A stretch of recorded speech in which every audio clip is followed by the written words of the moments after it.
Stiller Nation, sports fans, welcome to another version of Soul Tape.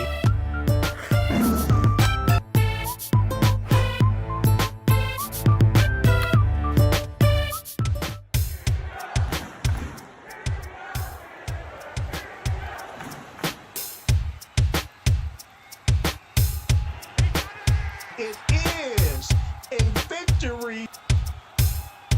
It's called coaching.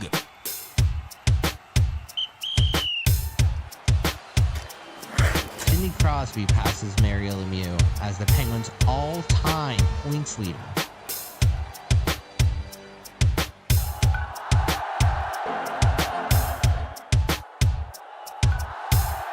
The Pirates have one of the best pitching staffs.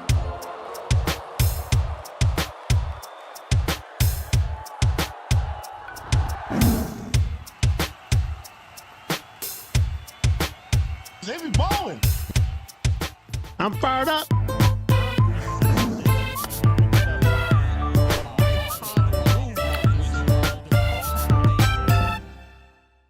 Okay. All right. We are back. Hopefully everyone on the YouTube side as well as the radio side could hear us now. Sometimes these things happen on live shows with technology, but we do apologize, and we are thankful for those that stuck around and is looking forward to checking everything out as far as what we have for you today on Soul Take. And what we'll do, fellas, we'll blow by the first break.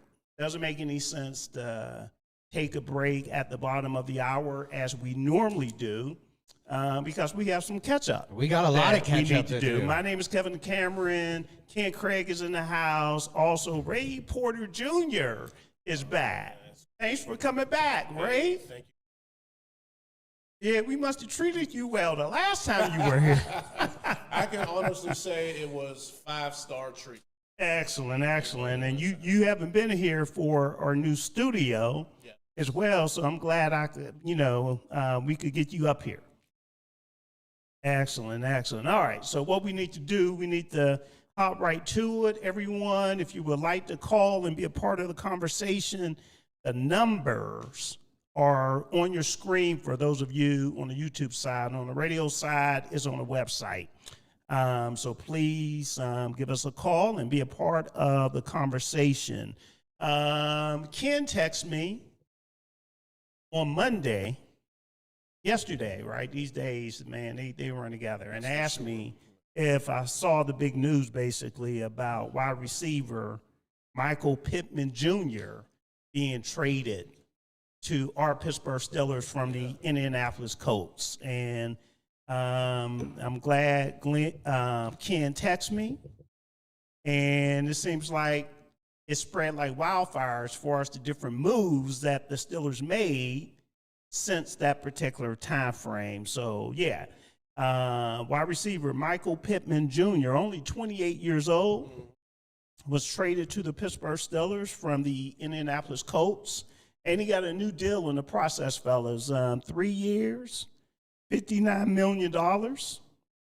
And the biggest thing, the Steelers finally have a number 2 wide receiver after 2 years, after Deontay Johnson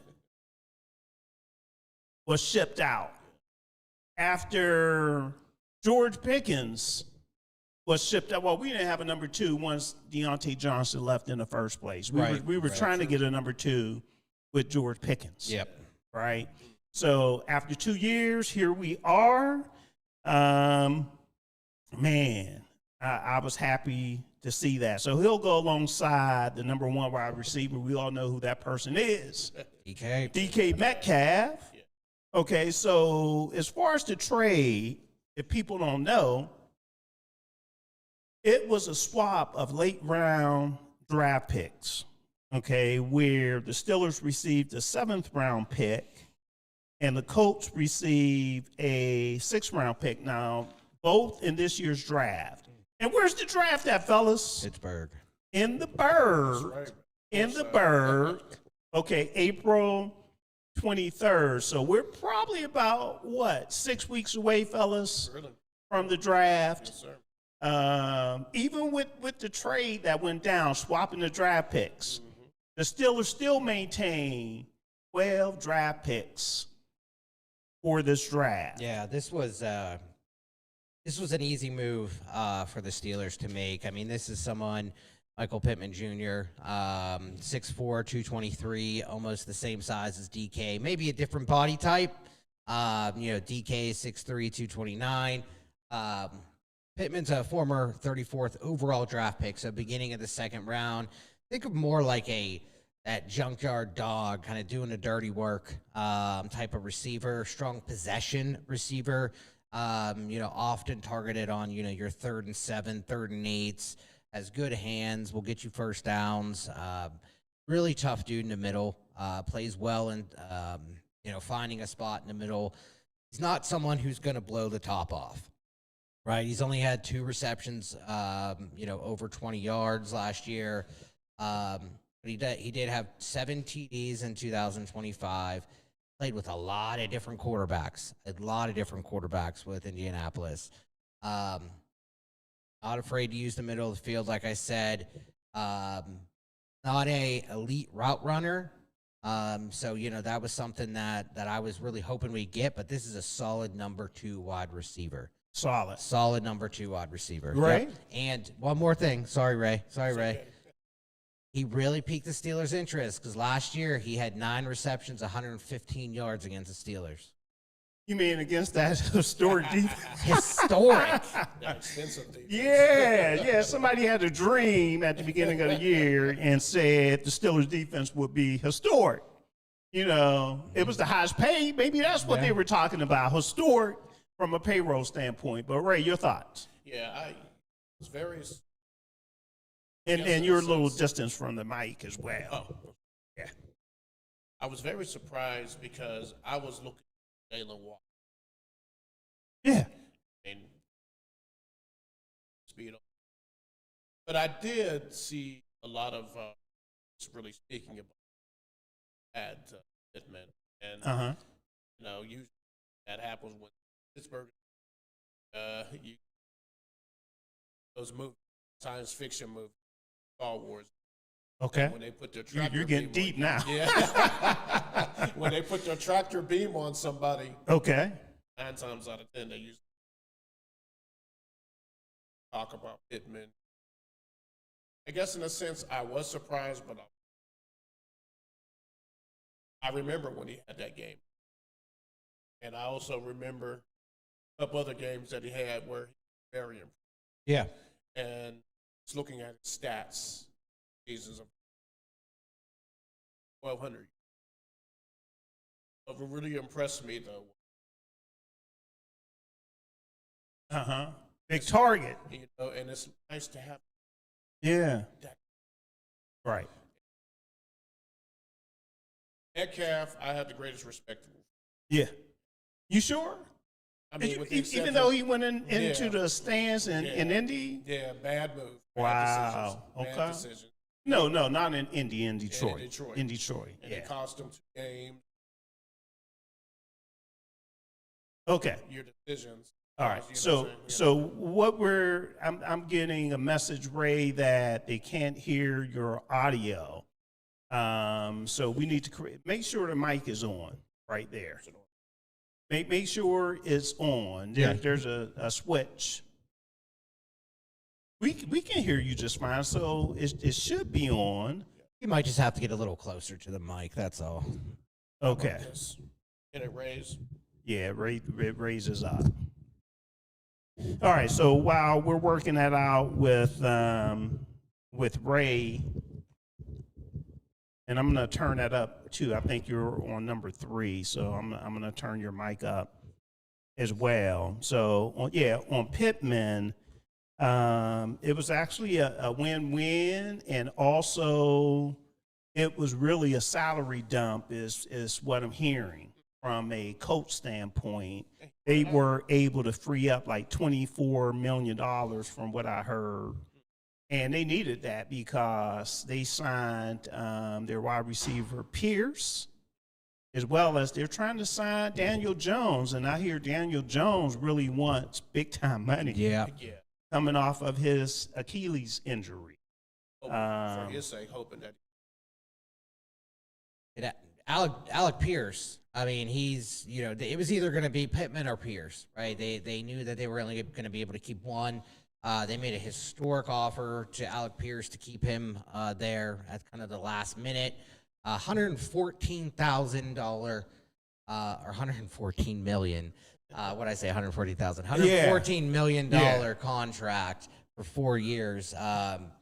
So we'll take Pittman off your hands.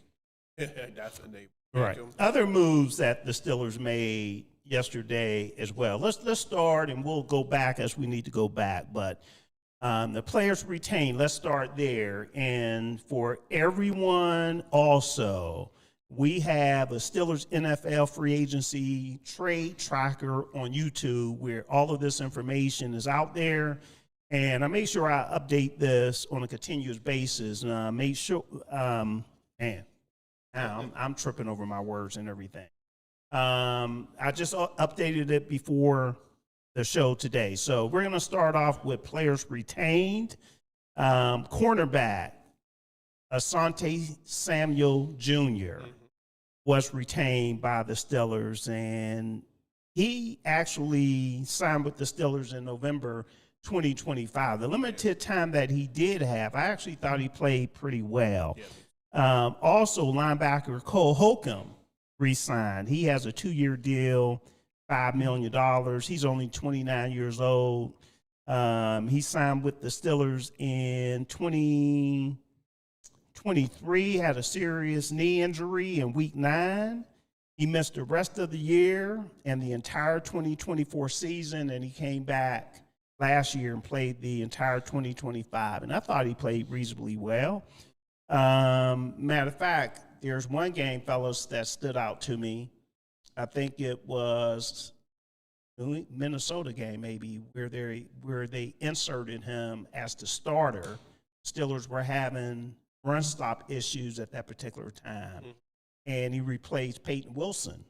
And I actually thought that actually got the Steelers defense turned around as far as doing better stopping the run, even though throughout the year they had an up and down situation with stopping the run.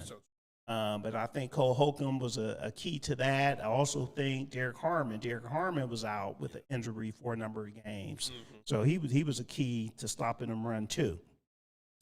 Free agent signings, running back. I was happy to see this last night. Yes. Right? Yes, sir.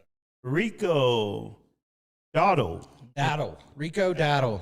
Yep. Dowdle. Okay. 2 years, $12.25 million deal. He led the Panthers with 1,076 rushing yards in 2025. Now, it's noted that he had 2 consecutive 1,000-yard seasons, but I could really care less about that. 1,000 yards isn't what it used to be. It certainly isn't, because you can average 63 yards a carry Yeah. for 16, well, now 17. Yeah, games. now that there's 17 games, but I think the one good thing I like about him, he is a true, he's a smaller body, right? He's similar to a Jaylen Warren type of body, but he is through the tackles, right? He's only fumbled 4 times in his career, or at least over the past 2 years. He's carried the ball 235 times, 236 times. So had identical back-to-back years. 2 seasons. So he's a workhorse too. He's a workhorse Okay. too. Yep, Okay. durable, fast, through the tackles type of player. Rarely misses games. And his last year at Dallas, guess whose coach was? Mike McCarthy. Yeah. So Mike McCarthy knows how to use him. 6 touchdowns last year, 2 touchdowns a year before, 2 seasons with 39 receptions, both with Dallas and Carolina. So 2 identical seasons. Incredible. And I really did pay attention to that season. I mean, the season by Carolina for get their way into the playoffs, over it want to say overachieved, but really made an impression. And they would show him on the highlights. I loved his work. Yeah, he's really impressive. And it's really a thing of, you want to get nostalgic, really a reminder and a throwback to how Pittsburgh running game has been. I mean, Hall of Famers that ran between tackles, pretty much three. So Now, who are you counting as Hall of Famers? Jerome Bettis and Franco Harris. Jerome and Franco. Okay, Just all right, the we're style. You know what I'm saying? We're good. When it was a run first, et cetera, et good. cetera. Even though he's not a Hall of Famer, he could have been a Hall of Famer. Who's that? El Bell. Oh, Levy. El Bell, yeah, man. If he would have played his cards right, I mean, that dude, when he played for the Steelers, he was out of sight, man. His vision. That has to be one of the biggest falls that I've seen in football regarding someone at the top of their game that went to the bottom of their game. Can I add one more? Yeah. Foster. Barry Foster was another good one. Man, we're showing our age. Yeah. Sophomore year at Pitt. Hail to Pitt. Yeah. He got that chance to start and set the franchise record with 1,690 yards, and I believe he had the record for 100-yard games. Tied Eric Dickerson back in 90. Okay. But Pittsburgh gave him that nice contract. Injury. All right. We also have that signed as a free agent, Jamel Dean, a 3-year deal, or I should say expected to sign. Everybody. It's not official with these signings, as far as free agent signings anyway, until Wednesday, Ken, after 4? That's correct. Is it? Yep. Correct. Okay. So Jamel Dean, cornerback, 3-year deal worth $36.75 million. He's only 29 years old. I was about to throw some millions in there. Yeah. Started 77 games in his career since 2019. Let me see what else. So he comes in from Tampa Bay. He's another big physical cornerback. Like you said, 29 years old. 6'1", is he 6'1", 206. He'll be working alongside JPJ, who's 6'2", 193. He's going to be a good fit for Patrick Graham's scheme.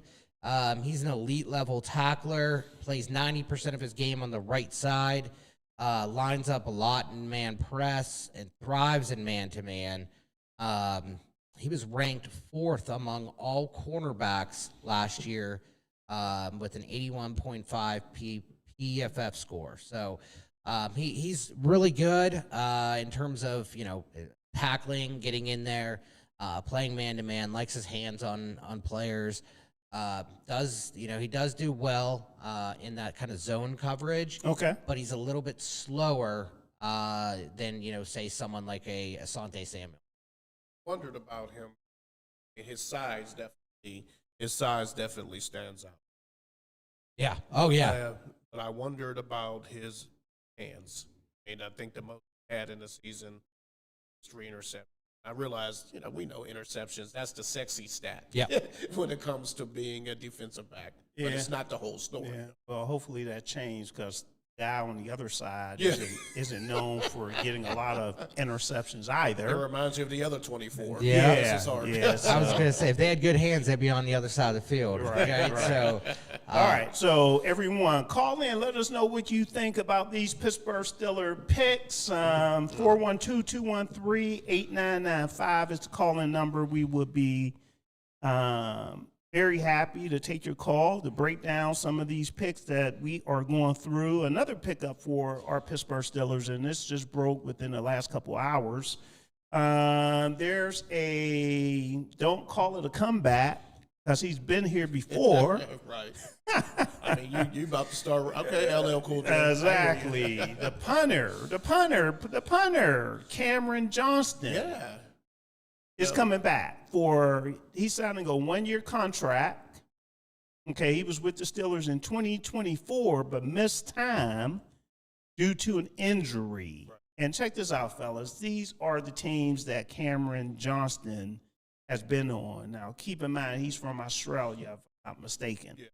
So he was with Philly from 17 to 20, 2017 to 20. He was with Houston from 21 to 23. As I said, Pittsburgh in 24, Buffalo, and the New York Giants in 25. So he's well traveled.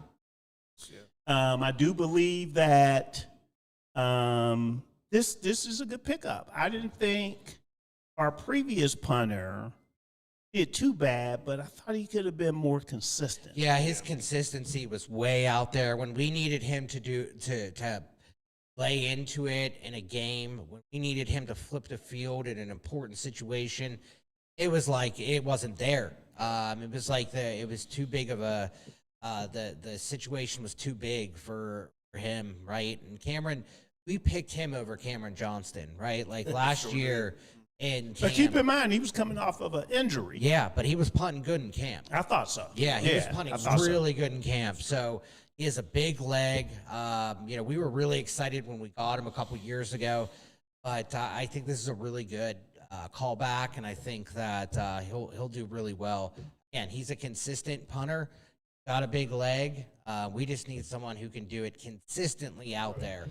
When we need them to do it. All right, we can't spend a lot of time on these, but the players that are out, running back, Kenneth Gainwell, he was the Steelers MVP last year. James Pierre, the cornerback, I thought when he had his opportunity to play, I thought he played well.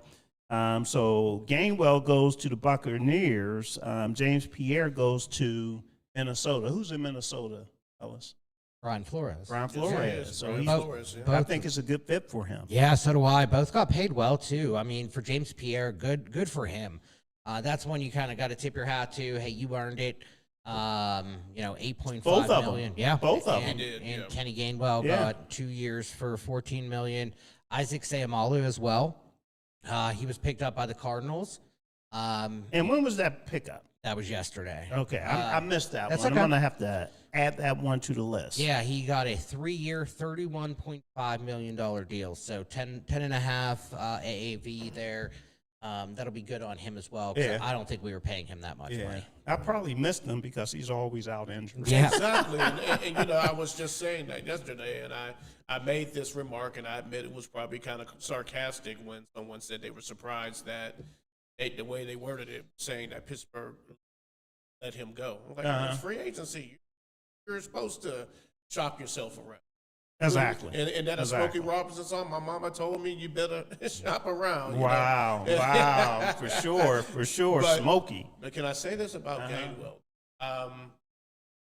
By the way, on that note, we have the Quiet Storm every Sunday from 8 to 11 p.m. Check it out. Classic indeed. Yep. And Gainwell, this was his coming out party. Because remember what he was doing the year before. Mm-hmm. He was the understudy to 2,000-yard rush for Saquon Barkley in Philly. He's having a pretty good career so far. Super Bowl 1 year, team MVP the next year. Absolutely. Big paycheck the next year. He's doing good. But him playing in Pittsburgh gave everybody a chance to see what he.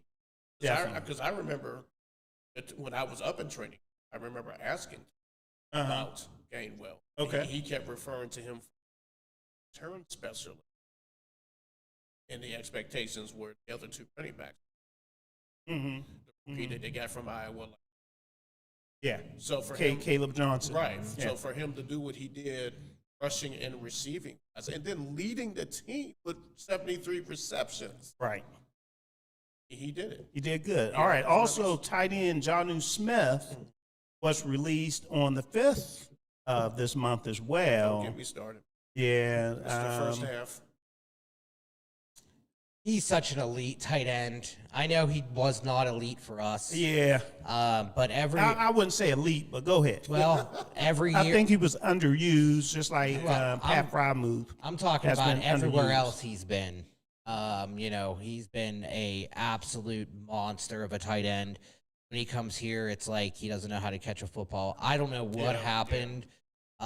It is one of those moves that like makes you scratch your head and say maybe it's just wrong place, wrong time, wrong year. But there was no way keeping him was the smart thing to do moving forward, especially. I think we need to feature. You said keeping him was the smart thing. I said not keeping him was the smart thing to do. But I think Freiermuth, we need to make sure that we continue to feature him. Absolutely. And as well, Darnell Washington. All right, so moving on. Out of all those moves that were made, nothing was done from a quarterback standpoint. Not yet, anyway. Not yet. So what does it mean for Aaron Rodgers? Does it mean that we're likely to see Aaron Rodgers back, or I mean, the Steelers they're still in a position where they could make a move. One of the quarterbacks that I really wanted was Malik Willis. Right, Big league.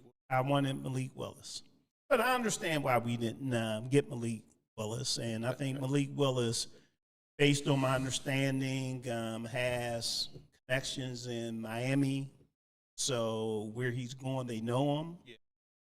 So wish him the best. But personally, I think the Steelers already know Aaron Rodgers will be back.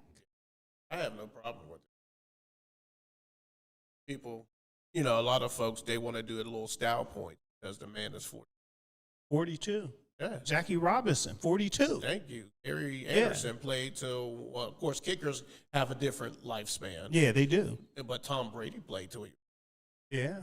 so George Blanda, a kicker again. LeBron James is running down the basketball court Steve at DeBerg. 41. Steve DeBerg played the 1 year behind Chris Chandler at 44. So my thing is, can he get the job done? he can get the job done. You know what? And I'm gonna be honest with you. Yeah. And I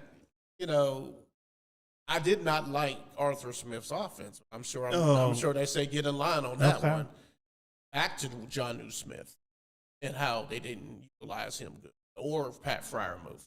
But Aaron Rodgers did what he could. He had 24 touchdowns and 7 interceptions and 3,300 passing. He did what he did what he could. And a new offense. Give it a chance. Yep. You know what I'm saying? If he wants to play one more year, why not? The true talent in the NFL draft It's really is not a next new. year. You're saying a new offense last year he was in. Well, he's saying For he's this going to be year. coming into a new To offense. a new offense this year. No, I don't think so. You think it's going to stay the same? You think Mike McCarthy's offense is going to be similar to last Arthur year? Smith? No. Are we talking about Aaron Rodgers? Yeah. Yeah. Well, he played for McCarthy. Right. So he should know the offense. But not right. They- but they- not last year. Right. But still, McCarthy runs a West Coast offense. Okay, I hear what you're saying. it's Okay, going to so be. that's a good I point. think it's going to be more friendly to him. That's I what do. Aaron Rodgers, Oh, yeah. yeah. But my point is, he should be able to come in, hit the ground running. Yep. And then, fellas, I'm so tired of these people talking about make up your mind.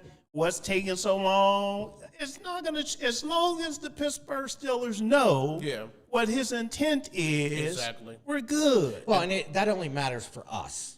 It doesn't even matter for me. Well, I'm Yeah, saying it don't matter for for me. talking people who are talking about, that's all that matters. Yeah. For- That is true. To the team, it doesn't matter. They're not out there on the field yet, right? Yeah. To nobody, it does not matter to anyone else. So just be patient. If he's coming back, he's going to be back. My Angelo had a statement from a standpoint, and I'll probably blow it, but something to the fact, I can't believe what you say because I see what you do. I mean, yeah. Okay, so I'm looking at what's going on is my point. Yeah. And I And understand. the Steelers are cool. Yeah. So that tells me that Aaron Rodgers is coming back. They're cool. And look at what I'm saying with the moves. And when I look at them, look at what they're doing. They're not going out chasing another quarterback. So do Thank you you. do you think it's one, who would they be chasing right now? Like, who's actually out there for them to chase? I really And Well, Unless- they could have they could try to get Kirk Cousins. I understand that. I mean, I'd rather go with. Well, you asked who? Yeah, I'm just saying. Kyler Murray. Did anyone pick up Kyler Murray? There's a reason. I'd rather take Bill Murray. Yeah. But I'm just if you would put a percentage, right, that he's coming back, are you like 99%, 90%, 50%? Where are you? 115. Oh, wow. And I'm Okay. probably 117. Okay. Wow. I'm more along like 60-40. Oh, really? Yeah. Absolutely, yeah. Now, I understand there's some rumors out there regarding Minnesota that he might be thinking about Minnesota, but Aaron Rodgers strikes me as the type of dude that, all right, you didn't want me last year, I'm going to mess with you this year. Exactly. Well, I think the biggest concern right now is, do we even have a contract to him? Have we yet. even discussed it Not with him yet. yet? And that was what his camp said. Well, that's what he's using to not have to say anything. Yeah, because he don't want. I mean, naturally, he doesn't want to talk. Yeah. And My thing is, I would say Aaron Rodgers. I would say, A-Rod, look, man, you're 42 years old. Chill. We understand. Rest up. Do your not rehab, but do your workout, whichever way you do your off-season workout, and we'll see you at this particular date. So I think we're good. But moving on, we need to talk about other moves that went on around the NFL. Just the major moves. Anything surprise you? What about Max Crosby? Yeah, that one was huge. That's in division. Going from the Raiders to the Ravens. I thought Baltimore gave up too much, fellas. shame on you, Dallas. You should have got him. Yep. So you can keep him out of the division. Yeah, I mean, 2 firsts though, that helps us. I mean, you never want to see someone like that in division, but here we are. But 2 first-round draft picks, and that is just out. I mean, that's wild. That is a lot. Yep. Yeah, for sure. I think Minkah Fitzpatrick going to the Jets. Yeah. He's going home. For a 7th-round pick. Yeah, he's from New Jersey. It's crazy The fall? the fall off.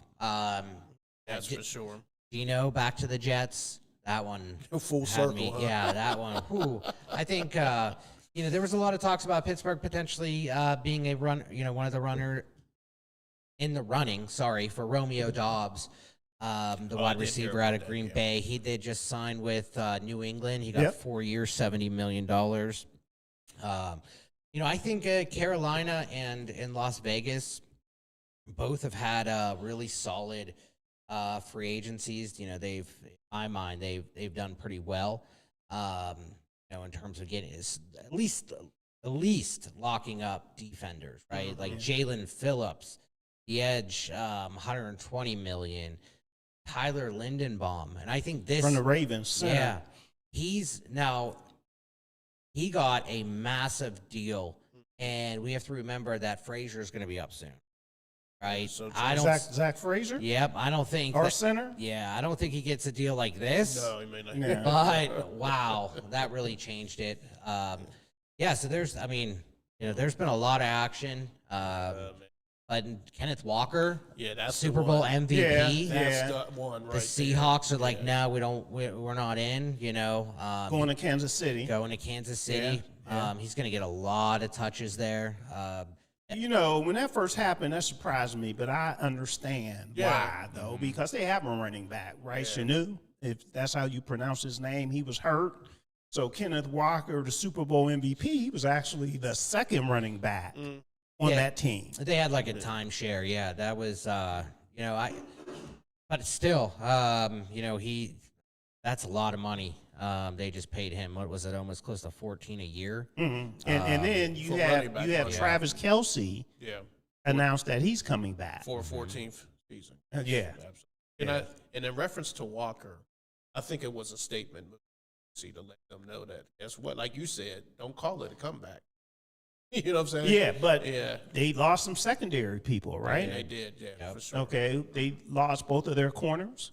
Safety as well. Brian Cook went Yeah, to so the Bengals. so since you mentioned the Bengals, they might they might turn into the Bengals from a defensive standpoint. Yeah. And then you have Patrick Mahomes coming back. Is he Who gonna knows be when he'll be ready? Yeah. Right. So Kansas City will be pretty interesting out there. And you have Denver, right? What that season?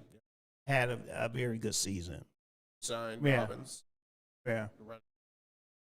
Dobbins, JK had a second lease in life, Right. and Yeah, and I mean the Raiders alone, I thought this was pretty impressive actually. They picked up both Quay Walker and Nakobe Dean. They were both I think for both of them were first round draft picks out of Georgia. And signed them both. So, their linebacker core it's going to be their linebacker core just got paid. Both, Quiddy Payne, edge rusher, Quay Walker, Nakobe Dean just got paid a lot of money. So they're What about stocking up there. Mike Evans. I was very going out to San surprised. Fran. Yes, he said he wanted a fresh start. He wanted a chance to play with a contender. Yeah, that one is it's wild, right? Because Yeah. Tampa Bay's been good. They have a really good wide receiver core, but to tell your team that you've been with for 12 years, that has been a competitor, right? I mean, they've been. Yeah, I think since yeah, Brady they left, have been. They have been. Since Brady left, not as much, but to say I'm out, I'm going to San Francisco to be with a contender. Phew. Yeah. Well, that was a statement. I mean, especially coming off the injury that he had last year, but he got paid. I support anyone out there getting paid, especially a good dude like him. Absolutely. All right, so let's break away from the NFL and football real quick, and we're going to have to bounce around with what's going on with the Pittsburgh Penguins because we need to get Kevin Gorman from the Trib Live on the phone here. Matter of fact, we're going to save the Penguins for after we talk to Kevin Gorman regarding our Pittsburgh Pirates. We need to talk about stock up and stock down. Who's balling in spring training for the Pirates? What's going on with Connor, Griffin, and all the guys? Everyone should know the Pirates ace Paul Skenes is pitching in the World Baseball Classic. He had a stellar game That he did. yesterday, and I would like to talk to Kevin Gorman regarding that particular game as well, and everything else that's going on baseball-wise, specifically with our Pittsburgh Pirates. And we'll do all of that and more when we return.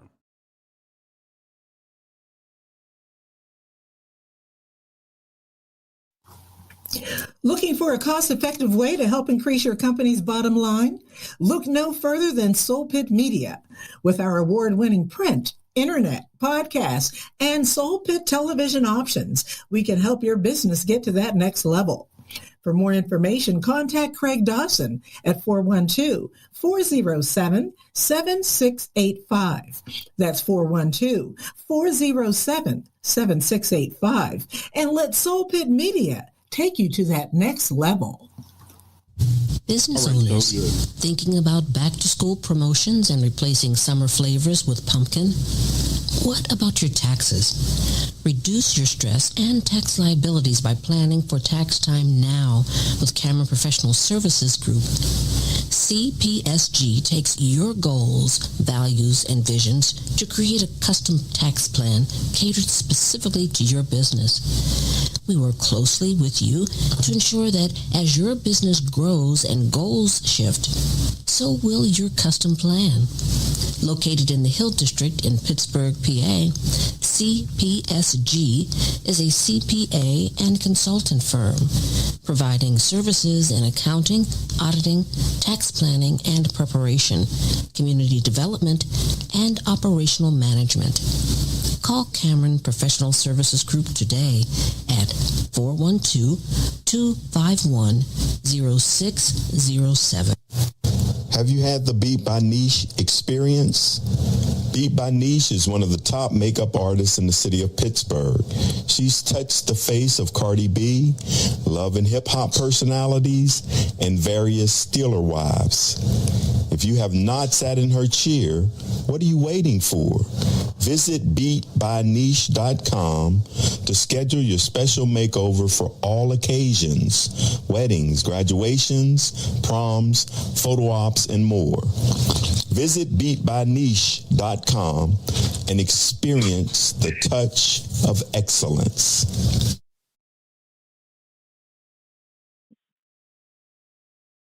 Pittsburgh, it's an old school party. Yes, each Saturday we throw it back with some of the best old school music, funk, R&B, old school, rap, hip hop, and all the jams that make you move and dance. Yes, check it out. Each Saturday, right here on Pittsburgh's DSEN. All the old school jams, 6 to 11 p.m. Pittsburgh, have you seen our Sunday radio schedule? Ooh, it is lit. Start the day off with our Sunday gospel music from 7 a.m. to 3 p.m. It will inspire you and have you praising the Lord. Then from 3 to 8 p.m., we bring you Sunday jazz melody for all the jazz lovers. Then cap off the night with the Quiet Storm from 8 to 11 p.m. to hear the best smooth, romantic, and soulful R&B sounds of yesterday and today. All that each Sunday on Pittsburgh's DSEN, the place for soul.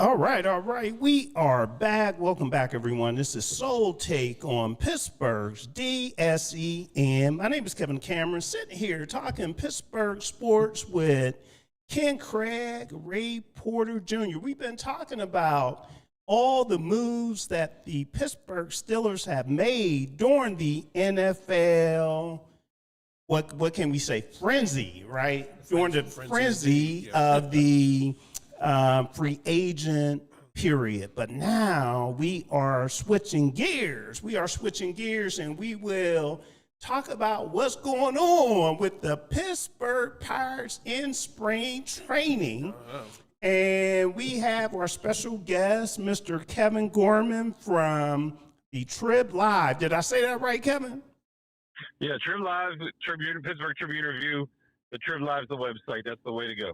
Excellent. Thank you for joining us. Your first time on Soul Take, and we know that you have all the knowledge that we need to talk Pittsburgh Pirates. So, Kevin, are you in Florida now?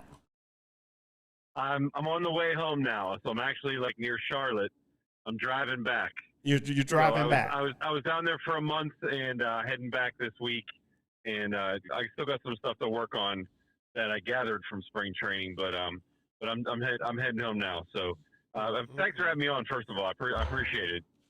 Not a problem. I had and thanks for joining us as well. I had an opportunity, Kevin, to read your article, and everyone should go out there and check out Kevin Gorman, as he said, Trib Live, as well as the Tribune Review. He writes some really good articles. One is on Billy Cook, who dealt with a season-ending injury, and he's making his way back. How's he doing? Can you provide a little bit of just a summary of what that article was all about, Kevin? Well, Billy is a guy who, in 2024, in September 24, made his major league debut. He was acquired from Baltimore at the trade deadline that year, and can play, both the outfield and first base. Very good defensively, has a strong arm. But last year had a really rough spring. I think he batted like 160, and then spent the season in AAA at Indianapolis in the minors. And just as it looked like, he was coming around and probably would.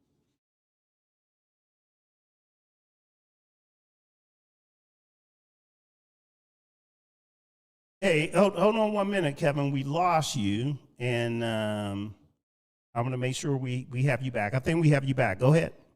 Okay. Yeah. He got hit on the wrist by a pitch, and it was pretty much a season-ending injury and one that took half of his off.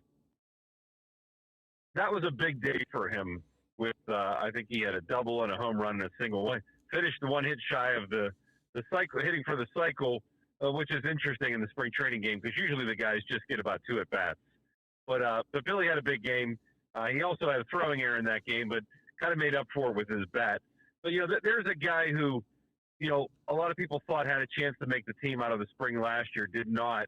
And then the Pirates went out this offseason and acquired Jake Mangum from Tampa Bay in that Brandon Lau trade, and they acquired Justinson Garcia, a.k.a. the password, from Boston in the trade that sent Johan Oviedo there.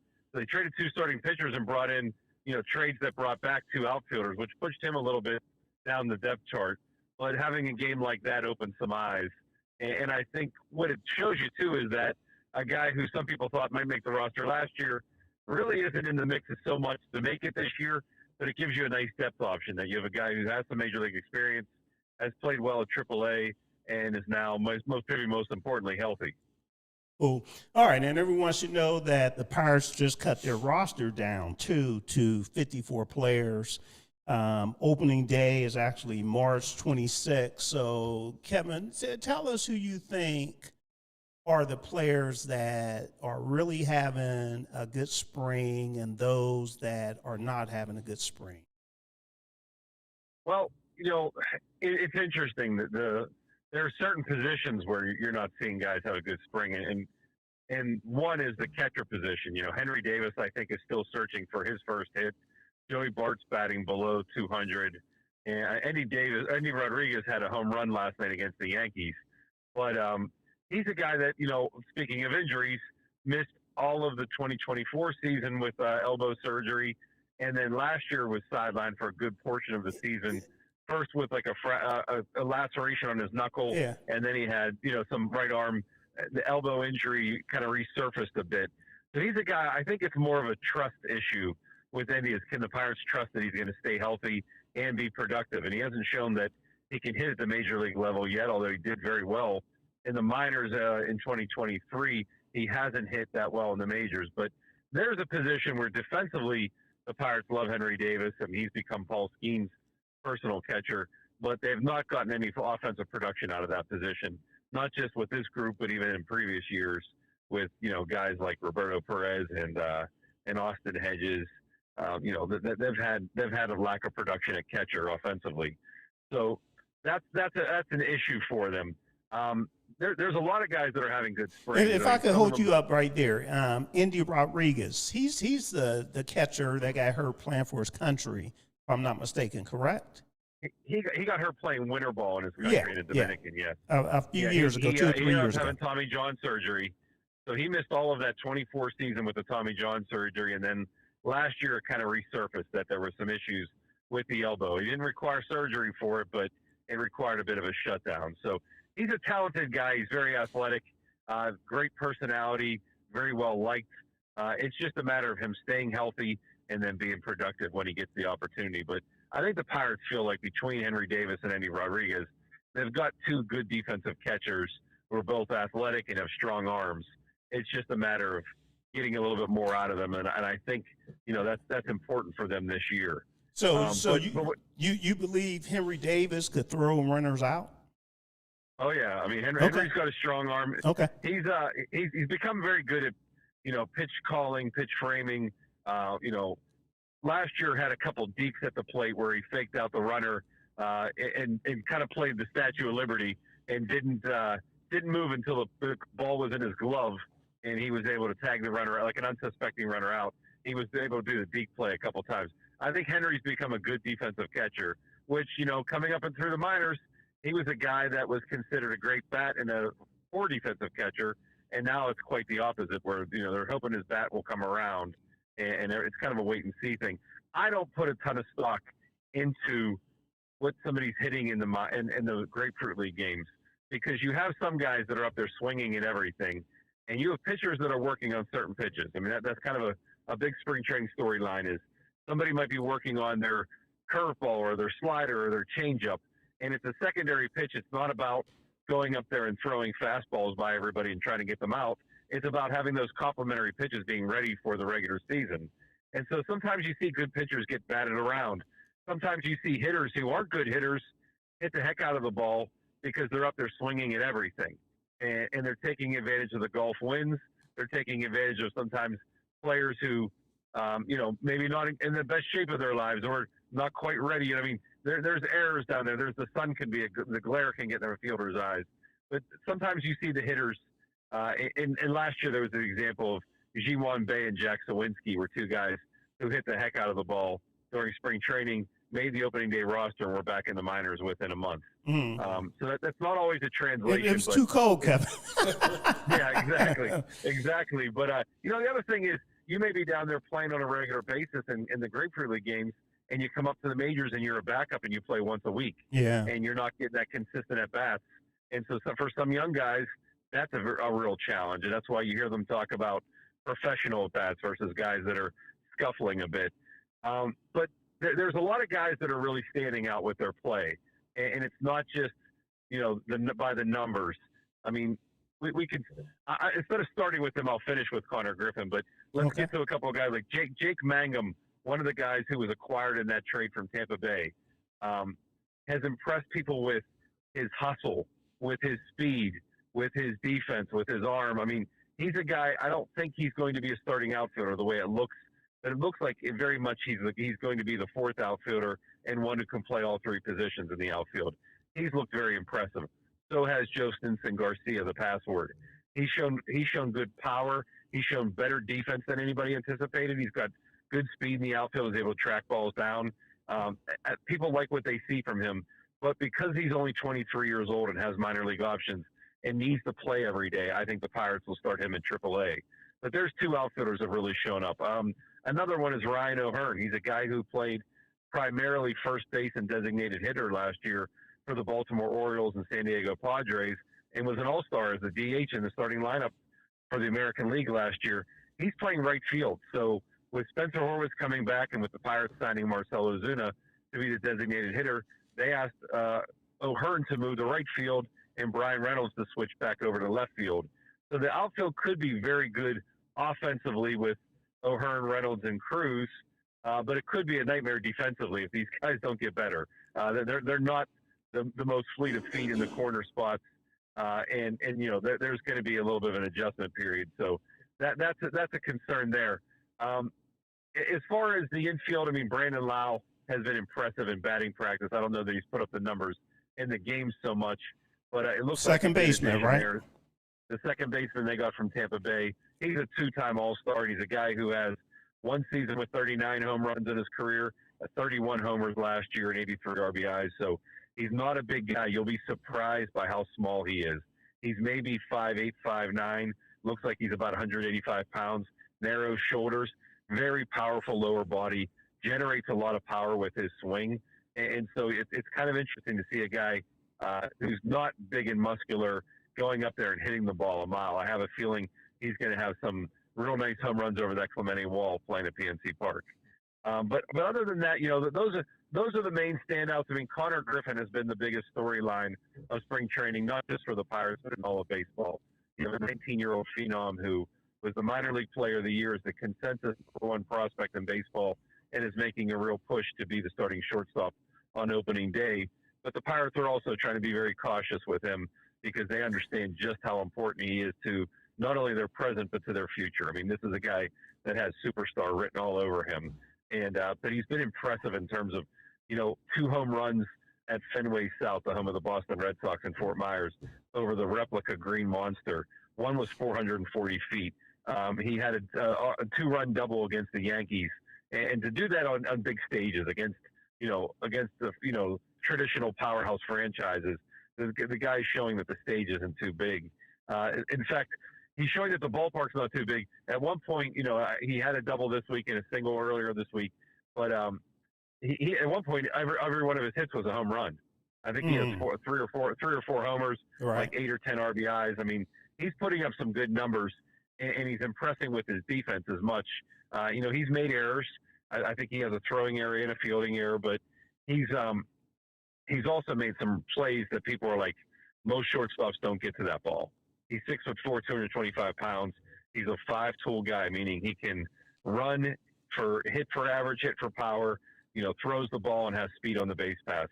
He can do it all, and he's mature and kind of wise beyond his years. How tall is he?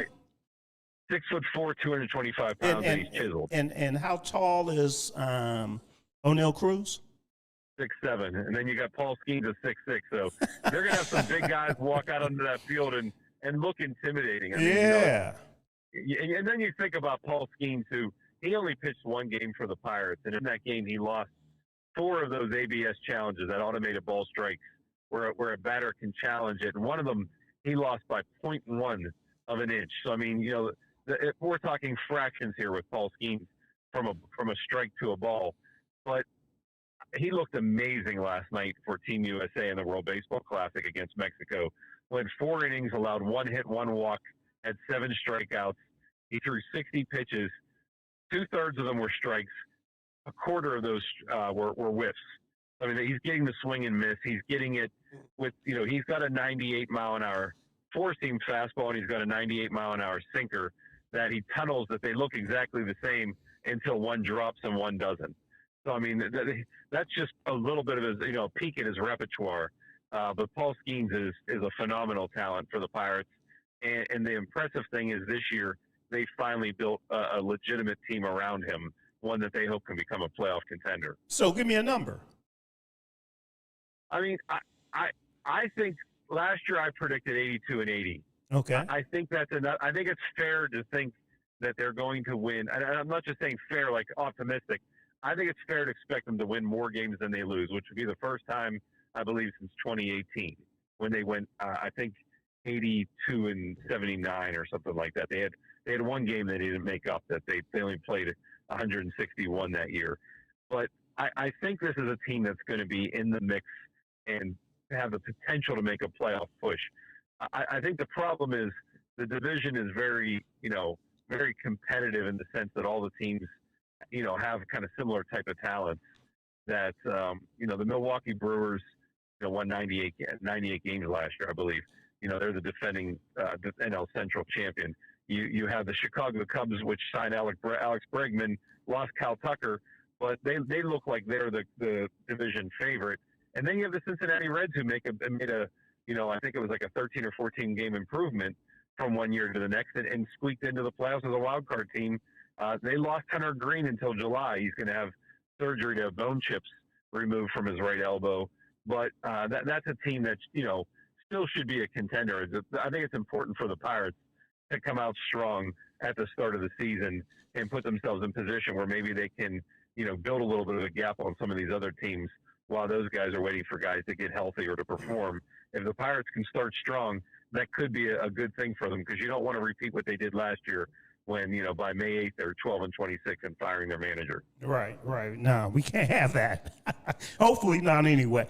Something that a lot of the fans might not know, Jared Jones was put on the 60-day injured list with elbow. He had elbow surgery in 2025, and he missed a good portion of 2025 as well. So from a starting pitching standpoint, the Pirates still have, one of the best starting pitching staffs in the major leagues, I believe. We talked about Paul Skenes, and then Bubba Chandler. How's Bubba Chandler been doing?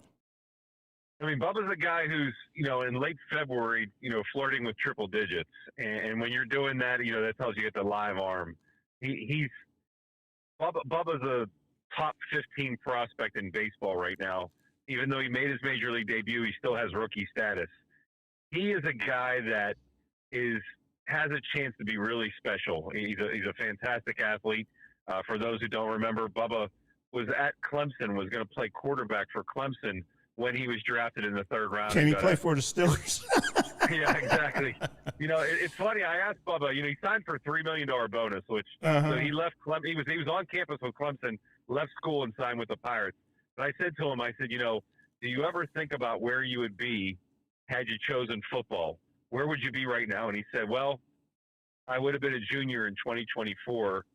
And he said, So Caleb Williams went number 1. He goes, I guess I'd be playing for the Chicago Bears. Wow. That gives you an idea of the type of confidence Bubba Chandler has. Yeah. Now, Bubba Chandler was like a 3-star quarterback recruit. I think Clemson probably wanted him as much for baseball as they did for football, but it gives you an idea of the type of athlete that he is and the confidence that he has, that he'd say something like that. And he said it without any, any hint of irony. He didn't say it like, oh, hey, I'm just saying this to be funny. Like, he said it as like, hey, I think I would have been that good. And Right. I think I would have been a star in football had I chosen that sport. Just like he's a budding star in baseball. And baseball takes a little bit longer, especially when you're a pitcher and you have to, kind of have a full arsenal of pitches and really sharpen them every year. The big question for Bubba is we know he can throw the high heat, and we know that he's got some electric stuff. Can he stay in the strike zone, or is walk going to be an issue? Mm-hmm. And so that's the big thing is the big thing for him is whether he can pitch with consistency. In his first several starts last year, I think it was not the first several starts. He made some relief appearances. I think he went 4 outings before he gave up a run, and then he gave up a home run to Shohei Ohtani, which there's no shame in that. No, at it was all. 20 mile an hour home run to right field. So that one kind of got out of there in a hurry, so to speak. Yeah, you give a home run. You give up a home run to him, and he hits it. I don't know, 410. You should say, well, at least he didn't hit it 415.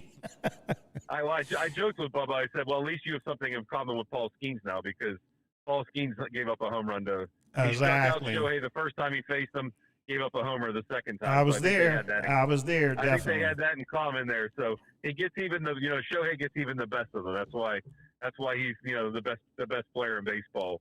But between Skenes and Bubba Chandler and Mitch Keller, I think the top half of the Pirates rotation is something special. You've got 2 guys who have been all-stars, and you got another guy who looks like a budding superstar. The questions are at the bottom of the rotation. The Pirates have a really talented guy in Braxton Ashcraft, another guy who, 2-sport star in high school. He's a wide receiver who had something like 2,000 yards receiving and 30 touchdowns, and when he's playing Texas football. But he concentrated on baseball. He dealt with a lot of injuries coming up through the minors. Last year made his debut, started out of the bullpen, moved into the starting rotation. He looks like he's got a pretty good lock on that number 4 spot in the rotation. Number 5 is between several guys. There's 2 veterans that have some experience as starters in the majors. One is Jose Urquidy. He's a guy who came from the Detroit Tigers last year, but he spent the majority of his career with the Houston Astros, where Don Kelly was the first base coach for the Astros when Urquidy broke into the majors in 2019, and his pitching coach was Bill Murphy, who's now with the Pirates. So he has a little bit of an inside edge in terms of the familiarity and having worked with these guys. The guy who's looked pretty good is Mike Clevenger, former Cleveland and San Diego guy. He's dealt with a lot of injuries, but both of these guys have had Tommy John surgery. I think both of them have had 2 of them, to be honest with you. So these are guys that are kind of getting back into the groove of being starting pitchers. Clevenger spent most of last season in the minors with the Chicago White Sox, which was, one of the worst teams in baseball. So if you can't make it there, you're kind of like, oh, how is he going to make it in the Pirates rotation? He's got a changeup that looks really, really good. And so, when he's had some trouble either staying in the strike zone, which has been an issue, or, locating the fastball command, he's been able to go to that change ball and show kind of that crafty veteran. And he's a 35-year-old guy who's pitched a lot of games.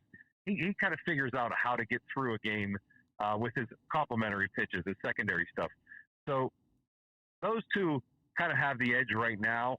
But Carmen Majinski is a guy who made the opening day starting rotation last year, made 9 starts, struggled. They sent him to the minors, brought him back, and put him in the bullpen. Pitched very well out of the bullpen, and then they had him do some games where he started the game and pitched multiple innings, but really just faced the lineup once or twice through. That's the big question with Carmen is, can he get through a lineup the 3rd time and show some ability to get deeper into games? But they've kind of indicated that whoever doesn't make the starting rotation could be their long reliever. So whether that's Urquidy or Levenger, or if that's Majinski, who can pitch out of multiple roles. The Pirates have some depth right there, and so it's not as much of a concern short term.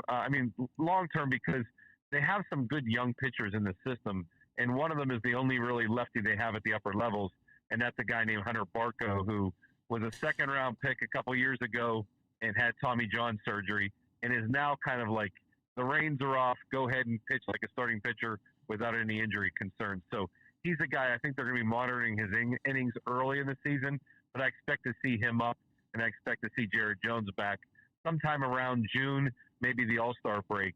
But, the Pirates are going to have some young, live arms as reinforcements at midseason. So it's like they just basically need these veterans to get them through the early months. Yeah, so we have probably about 3 to 4 more minutes with you, Kevin. Again, appreciate your time. We're talking to Kevin Gorman from Trib Live and the Tribune Review. I want to make sure the guys here don't have any questions. No questions? All right. I just didn't want to hog all the time here. I do have a couple other follow-up questions. I'm not sure if you mentioned anything about Oneil Cruz other than the size, but will he be the leadoff hitter? And how's he doing in center field? Yeah, I mean, Oneil Cruz in center field is always going to be a little bit of an adventure because it's not a natural position for him. He was a shortstop all of his life. He's still kind of learning the game there. He spent some of the offseason working with Kevin Kiermaier, who's a 4-time Gold Glove winner in center and won a Platinum Glove as the best defensive player in baseball. Kiermaier's retired, and he worked with Oneil Cruz on maybe, kind of reading the ball off the bat, getting good jumps, getting good reads, taking good routes. I mean, those are all kind of the minutia of playing the position that Oneil Cruz didn't really know much about. So he's out there basically just playing on his athleticism. And he has that, in a large amount. I mean, this is a guy who he's one of the fastest players in baseball in terms of sprint speed. And, he's 6'7", so he can cover a lot of ground and do so very quickly. But as far as the leadoff position, that's where we were seeing him. And he looks like that's his comfort zone. I think what's one of the things that's going to really help Oneil Cruz, for one, defensively, being surrounded by Ryan O'Hearn and Brian Reynolds, a couple veterans who are going to, be able to communicate with him. And, you're not out there with rookies who are trying to figure it out on their own. You're out there with veterans who've played a lot of games in the majors. I think that'll help him to some degree. I think the other part is if you have a lineup where, I'm just going to spitball here with this lineup, but if the top 5 are Oneil Cruz, Brandon Lau, Brian Reynolds, Ryan O'Hearn, Marcell Ozuna, that's a pretty good top 5, especially if they're all clicking at the same time. That takes a lot of pressure off Oneil Cruz, that he's got some protection in Lau, that he's got some, some guys behind him that he doesn't have to carry the load. We saw him early last season be on a trajectory where he was having the type of season, if you stretch it out over 162, it was a Ronald Acuna Jr. MVP type season where he could have had 40 homers and 70-plus stolen bases. He finished with 20 home runs and 38 stolen bases, which tells you how much his season kind of just dropped off a cliff after May. But I think Oneil Cruz, this is a big season for him. If he can figure it out and become the superstar that everybody believes he has the talent to be, then I think the Pirates are not only, we're talking playoff conversation, we might be talking about the Pirates winning their first division title since the NL Central was formed. Okay. I mean, he could be that much of a difference maker. He had a home run in the World Baseball Classic for the Dominican Republic. I saw that. He had one 450 feet into the second deck. Yeah. And when he hit it, he just stood there and watched it. He wasn't showboating. He didn't do anything. He just stood there. It was almost as if he was in awe of his power as much as everyone else. and I know we talked about the Rural Baseball Classic as well, and everyone should know. I think the USA, we play Italy tonight, if I'm not mistaken. The USA is 3-0 right now. So yeah, if you have a chance, check that out. But I cut you off. We'll go another minute because I cut you off, Kevin. No, that's good. I mean, I think for one, I think the World Baseball Classic is one of the most entertaining events, and I think it's kind of a prelude to the Olympics having baseball back again. But as far as the Pirates, it's going to come down to, is the bullpen good enough? Is the starting pitching good enough? And is their defense good enough? They sacrifice some defense to add those bats. I think on the left side of the infield, if Connor Griffin's your shortstop play next to Jared Triolo, I think you're in good shape. If you have to have Nick Gonzalez no moves for another third baseman, is that still open? No, I think they're going to roll with Jared Triolo. Okay. He's given them Gold Glove play as a utility infielder, and he's played very well as a third baseman now that Key Brian Hayes is gone.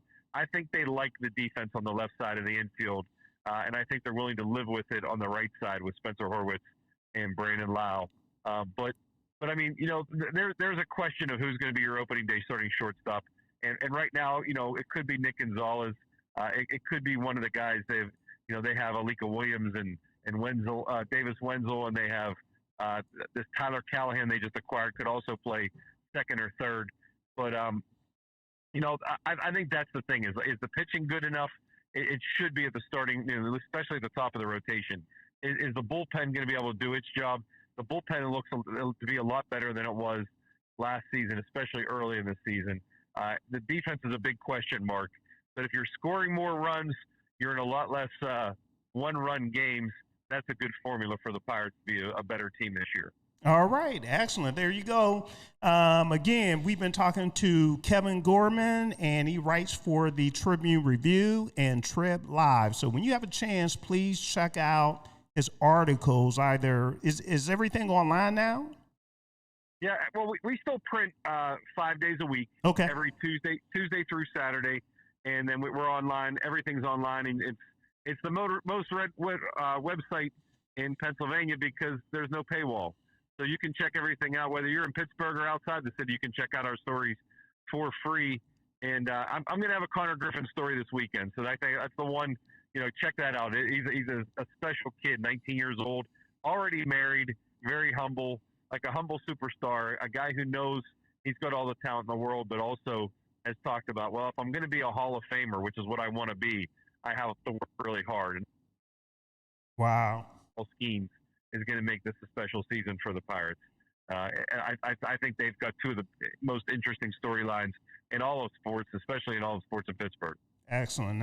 All right, Kevin, we'll let you go. Or are you still in Charlotte, or are you outside of Charlotte? I'm heading out of Charlotte. I'm trying to make my way up to Virginia tonight and get as close to Pittsburgh as I can. Hey, well, the Pitt Panthers, the men's basketball team, just had a big win there in Charlotte for the ACC tournament in the opening round. I'm not sure if you realize that. So you can stick around another day. They play North Carolina State tomorrow.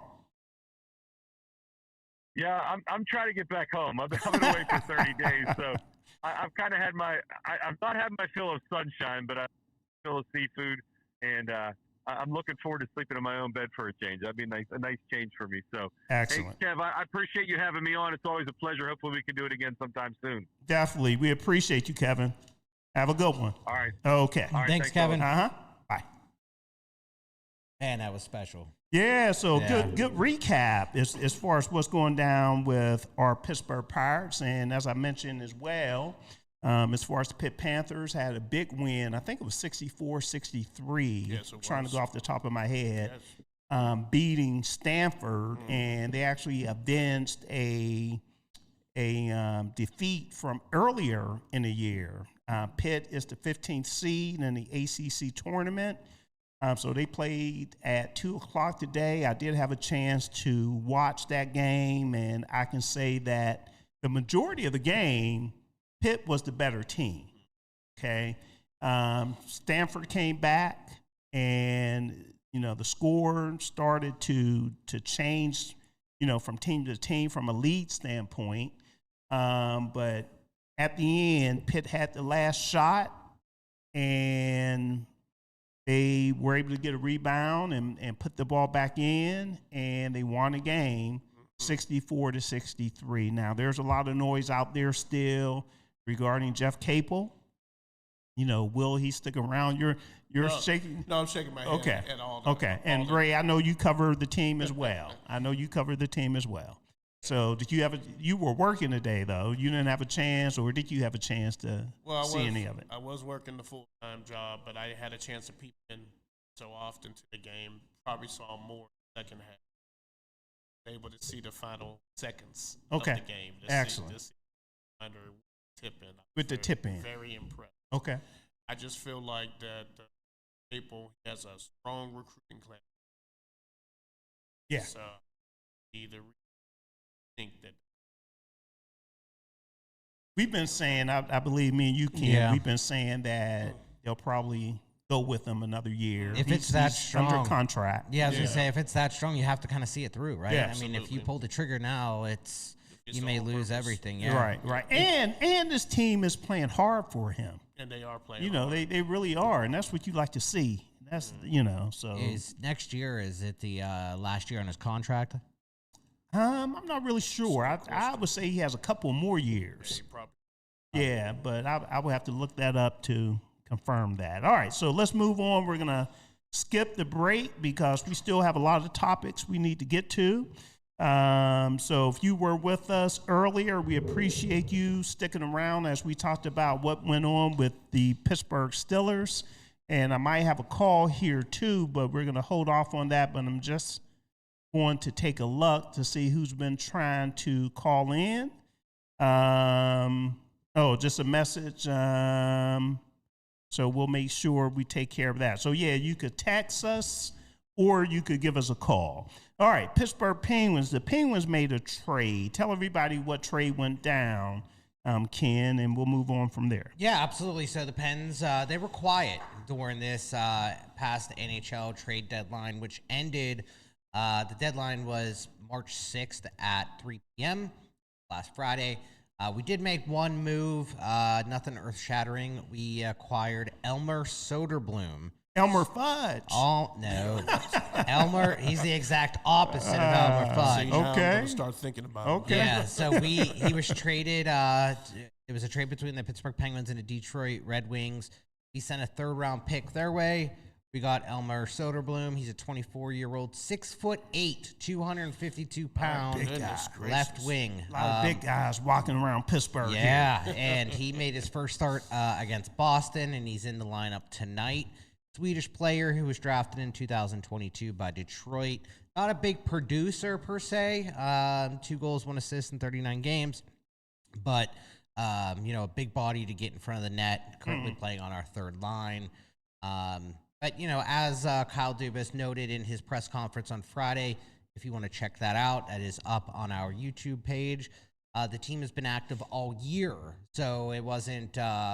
it wasn't necessary to, start going crazy at the deadline. They've been really active all year. So if a team can, get better in a position, he would have moved forward with it. But 9 players currently in our lineup via trade this season. Wow. So, yeah, a lot of activity this year. And I see we have a call coming in, so let me see if I could pick this up. And we have a caller. Who's on the line? It's Diva. Diva, thank you for calling in. What's going on?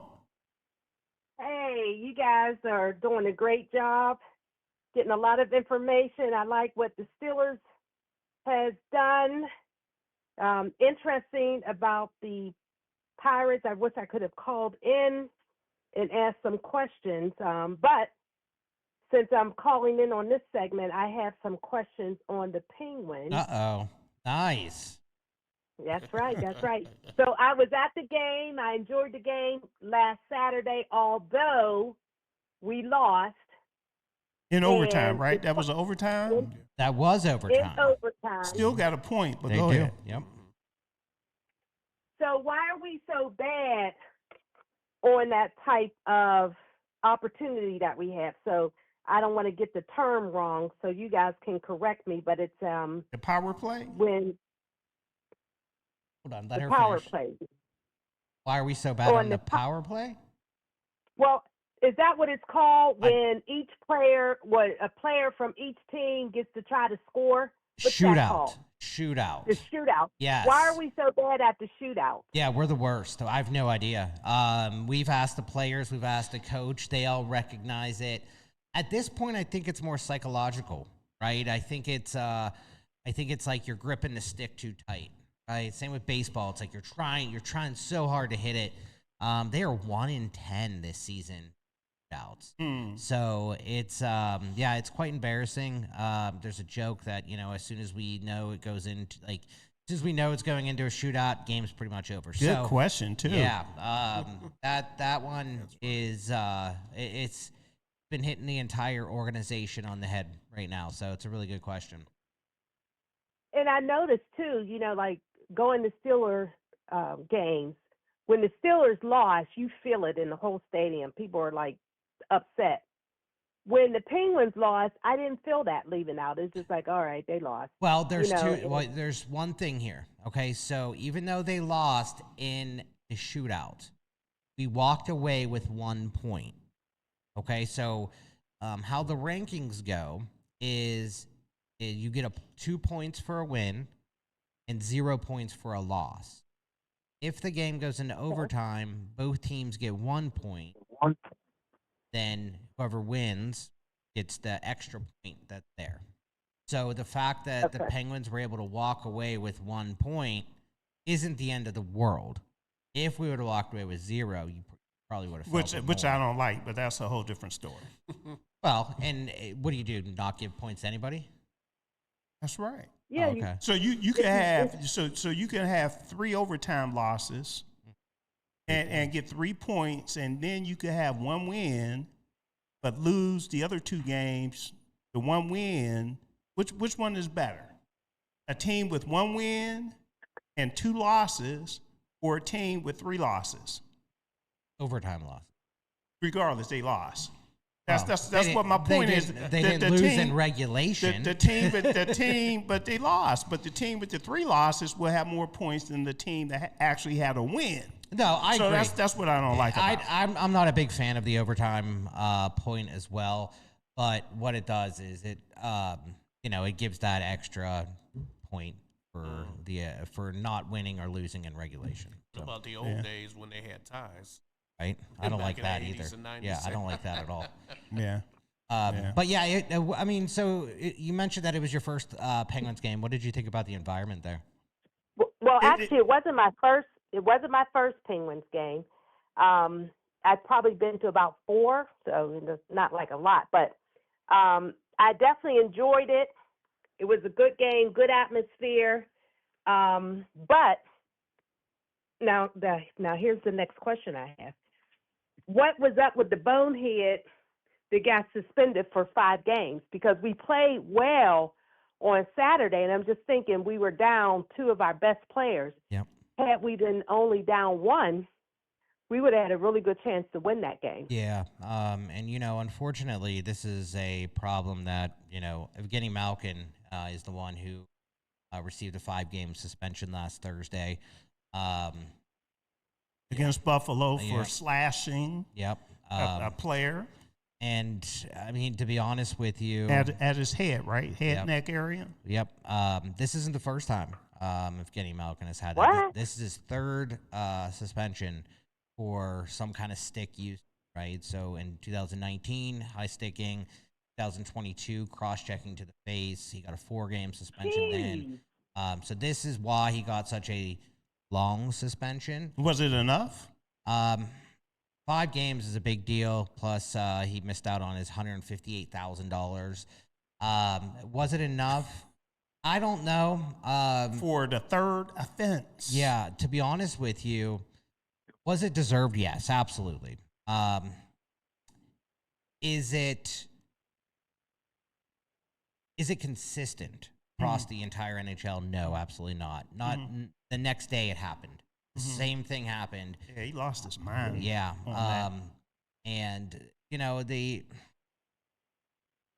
It's fortunately it just was not. The timing was terrible.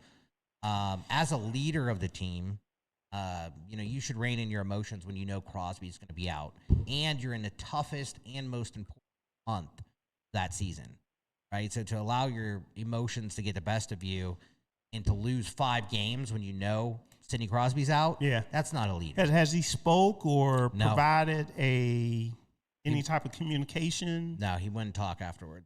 Yeah, but he didn't come out later and have like a message or No. Okay. Or an apology. How about that? Apology to the teammates, apologies to the fans. Yeah, and That's a huge loss. Yeah, it is. It is. And losing him is a big piece. I mean, he's had an incredible year this year. Still one of the top players on the Penguins. So losing him and Sidney Crosby has been, and again, this is the hardest month in terms of our schedule. We're actually strength of schedule. We are number 1 in the NHL for the rest of the season by a large margin. We have a 604 strength of schedule for the 19 remaining games we have. Okay. What else did you have for us, Diva? All right. The last thing is, with those two being out, what does the rest of our season look like? Yeah, so we have 19 games left. The good news is Sidney Crosby did skate with the team this morning. Mm-hmm. So he is, there's no changes to his status. Dan Muse made sure to say no changes yet, but he pushed himself this morning. This is his, second time skating? Yeah. Or third? Well, they were... Because he skated a few days ago. Yeah, they were technically off yesterday, which for travel and everything. But, okay. This would be his second time on the ice. But this was a full practice, right? So he's in a no contact jersey, but... Okay. He did travel with the team, so they were on a 5-game road trip right now. So they're going to be out until next week. Next Saturday is when they return. But he is on that trip. So, potentially we could see him come back earlier than expected. As of when they originally announced it was going to be the 25th, but I have suspicion that he may be back in the lineup before. Now, for the rest of the season, like I mentioned, the Pens have the hardest remaining schedule in the NHL. We have a lot of big teams that we're playing against. Colorado Avalanche, one of the top-ranked team, Dallas. We play Carolina 3 times, Tampa Bay, Detroit, and the Islanders. These are very, very difficult teams. But in terms of how we're doing so far, the Pens are one of the hottest teams, in the league since the Christmas break, since December 20th. So, right now we're on the road, 5 games. Pens have been a force on the road this season. So, we're gonna have to keep watching the standings right now. So they just beat tight. Boston, very tight. snapped a 3-game winless streak. Correct. Yeah. Mm-hmm. Okay. Anything else, Diva? Yeah, just the last thing. Ken said something about 158,000. I didn't catch what that was. Yeah, that's what Evgeni Malkin is forfeiting with the 5-game suspension. So it's 159,000, which goes to the NHL Players Emergency Fund. Anytime a player has to forfeit their earnings for those games. Okay. Wow, Ken, that's a little bit less than what you make, right? Yeah, a little bit. A little bit. Pittsburgh's DSEN does me well. But just so everyone knows, the Pens are playing right now. They are playing the Hurricanes. Like I mentioned, they started their 5-game road trip tonight against the first place in the Metro Division. So their first place, Carolina Hurricanes, who sit 8 points ahead of the Pittsburgh Penguins, who sit in second place. Again, the Pens have been a force on the road this season. They are 16-8-6 away from the PPG Paints Arena and ranked 6th in the NHL for road points. And Pittsburgh they've had points in their last 5 of 7 games versus Carolina.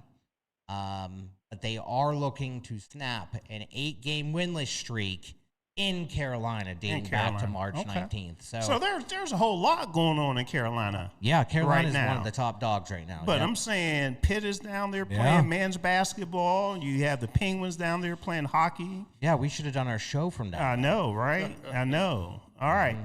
Okay, Diva, we always appreciate your call, and thank you very much. Thank you, guys. Great show. Appreciate I'll it. keep listening. All right. Thank you. The Pens are down. Right?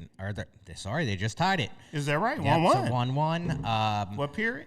End of the first period. Yep. Okay, first period cool. just ended. Stuart Skinner's in net. He's 3-1-1 against Carolina. So hopefully we can get this one. This one will be huge. All right. So let's transition over to some golf, and let's talk PGA. I'm not sure if you all had the opportunity to check out any of the PGA. I was watching on Sunday, and Daniel Berger actually had a lead for quite some time during that tournament, and he actually lost it. And it went into, I want to say overtime, but the playoffs. Did he still win? No, he didn't win. Who won? Akshay, but Tia, is that how you pronounce it? Real slim guy. I think. Did he still get paid? When No, he went to overtime? I don't think so. This is No? golf. Well, I think the top. I think the top golfers win something. Yeah. What do you have to be in the top? Is it 5 or 10? Oh, I thought everyone from that make the cut basically I don't think so. make something. I don't think so. But even top 10. They should only pay number one, right? They what? They should only pay the number one.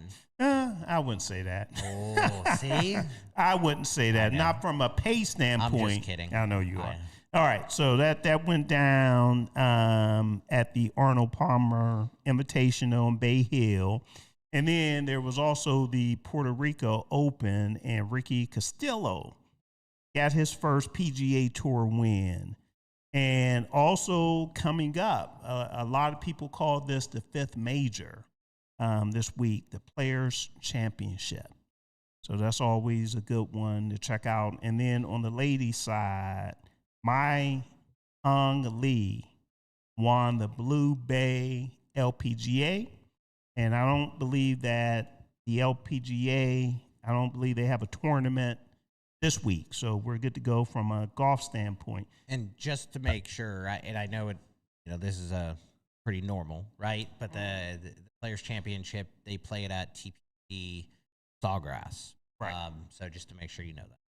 All right. I also wanted to talk about a particular issue that is looking to be addressed. We try to stay out of politics, but when it intertwined, we have to talk about it. So this is about the President Donald Trump. He plans to do an executive order to address college sports issues. And I'm going to read from an article. This is Heather Dench, I believe, and I believe this is from ESPN, if I'm not mistaken. She works for ESPN, right? I believe she does. I'm going to run with it because I printed it and the heading is not here, so full disclosure. So after a plea for help from the highest level of college athletics, President Donald Trump on Friday said he will write an executive order within a week that will solve all of the problems brought forth in an unprecedented meeting at the White House to address the future of college sports. So it was a number of recognizable people that actually joined this meeting, from a sports standpoint. And the bottom line, if I'm not mistaken, they feel that things are out of control in college sports, everything from NIL to the transfer portal, so on and so forth. To do an executive order, I don't think that that's the right move, to be honest with you. I do believe that some of the items that they're looking to address should be addressed. But I think there's a better way of doing it. But it's important to make everybody aware of what might be coming out this week regarding college sports. Mm-hmm.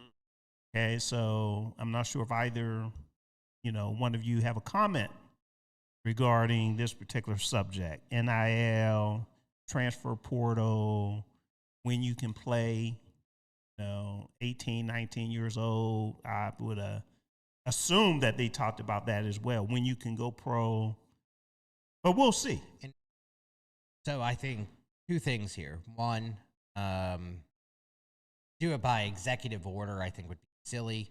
That doesn't want to do it legislatively. Okay, but executive order, that could be, over easily.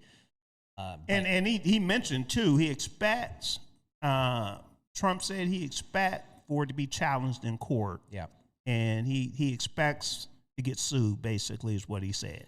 And so I think that there needs to be something done. I know, in that same article, Nick Saban, longtime head coach for Alabama, now retired, said that his goal was always to help prepare players for success in life, create an environment that would help them through development and academic support. That becomes impossible to do in this system. I agree. I think that the system currently is a mess. I think it's the wild, wild west. Right. I think that there's no structure. There's no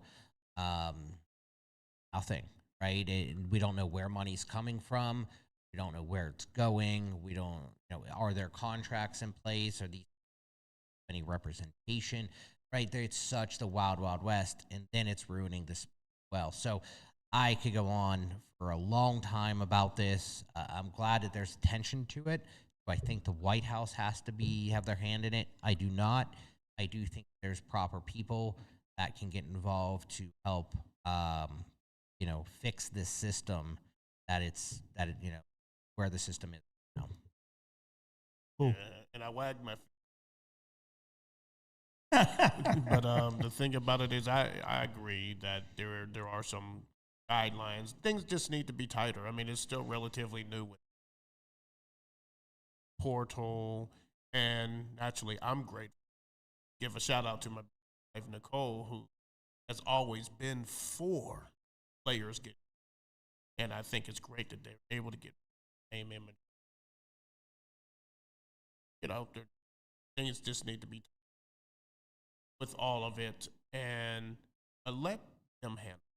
Let the NCAA, college football, college sports handle.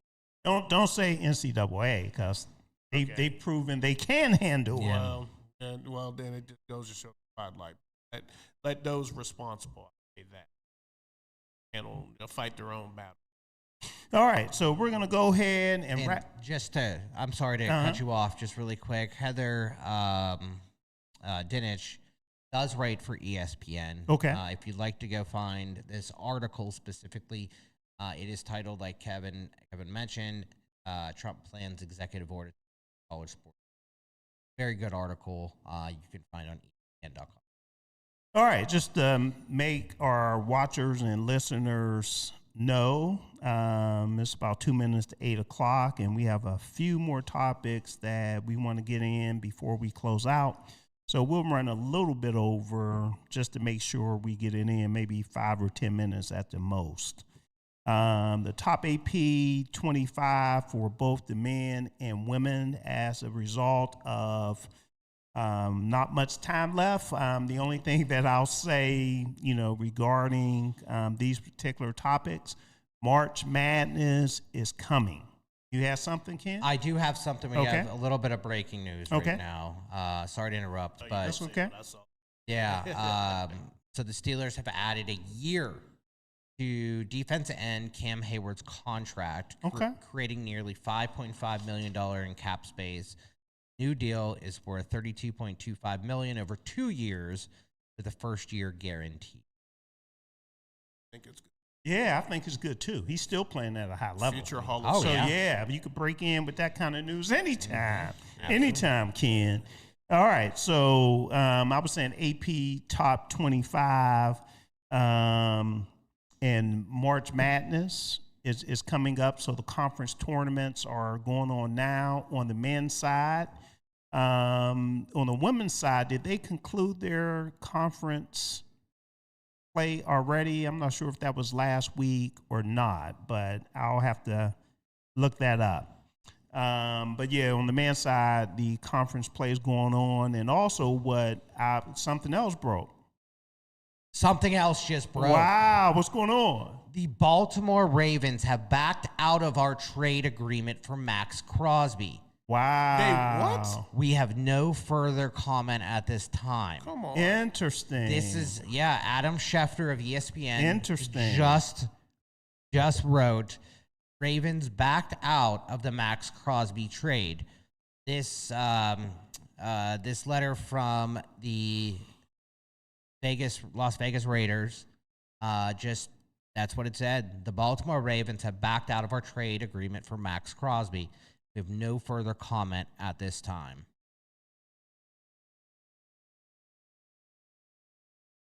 Certain. And who was it? Terrell Owens. Terrell Owens. And he- Interesting. he- Okay. Okay. This there is, there I mean, was another one out there very similar as well, but everyone need to keep in mind again, this is the excuse me, the legal tampering period. right Nothing is official until Wednesday. until Wednesday, and then you still got to get the deal done. Yep. You just can't get it done until Wednesday at 4 p.m. at the earliest. So all these moves that we're talking about, unless it's a trade, like the Steelers actually traded for Michael Pittman Jr. Right. And You know. that I mean, this is a tough scenario. And I know we have other things to go over right now, but this is a tough scenario right now because did they get someone in free agency where they're like, oh, you know what? Now we don't need him. You know who Yeah. they're supposedly got, like a lot of other teams, Hendrickson. That's Yeah. fine. That's my exact thought. Yeah, and that might be. And okay, if we're getting Hendrickson, we don't have to give up 2 2s, you Right. know, or I'm sorry, 2 1s. You know, so let's back out of this trade. So true. Wow. I would like to get more information regarding that. Wow. Yeah, that's very interesting. And the thing about that too, they lost their center.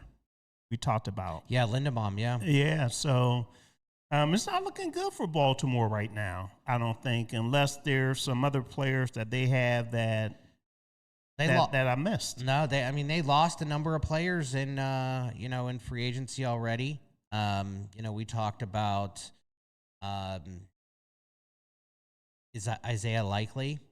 He went and followed John Harbaugh He sure did. to the Giants. Yeah. So they lost Lindenbaum. Now with Likely too, I said this at the time that they re-signed their other tight end. I know What's his name? The starter, the main. Mark. Yeah, I can't think of it right now, but their main tight end. What is his name? They re-signed Mark Andrews. Andrews, That's it. Mark Yeah. Andrews. When they re-signed him, I said they paid the wrong tight end. Yeah. So Absolutely. Yeah. Okay, but hey, hopefully more will come out regarding that. Yeah, but very lost, interesting. They lost. definitely 1, 2, will. 3, 4. Yeah, they lost 8 players, 4 of which went to New York Giants. Yeah. To follow Harbaugh. And I have a text in here as well from JC. Another great show. I like when Diva calls in with her questions on the Penguins. I'm learning a lot. I'm piecing it all together. Thanks, Diva. So, Diva, you got a fan out there. Yeah. All right. So, where were we? Basketball, right? We were talking about the AP Top 25 for the man. In the interest of time, we won't go into full discussion with it, but Duke is still number 1, followed by Arizona, Michigan, Florida, and Houston, and UConn. Those are the top 6, and the UConn coach, Hurley, actually got kicked out the last game, I believe, and they said he bumped a referee. I saw the highlights of it. He was close. So I'm not sure if it were, what can I say, he did it on purpose Right, no, or blatant. not. But still, hey, you have to be responsible for your actions. So as I indicated, the conference championships are going on right now when it comes to the men. Now, I need to find out from a women's conference standpoint, if I could look it up real quick, if they completed it. I saw where South Carolina took out LSU, if I'm not mistaken, Don Staley's crew. I want to say they're all done. Texas ended up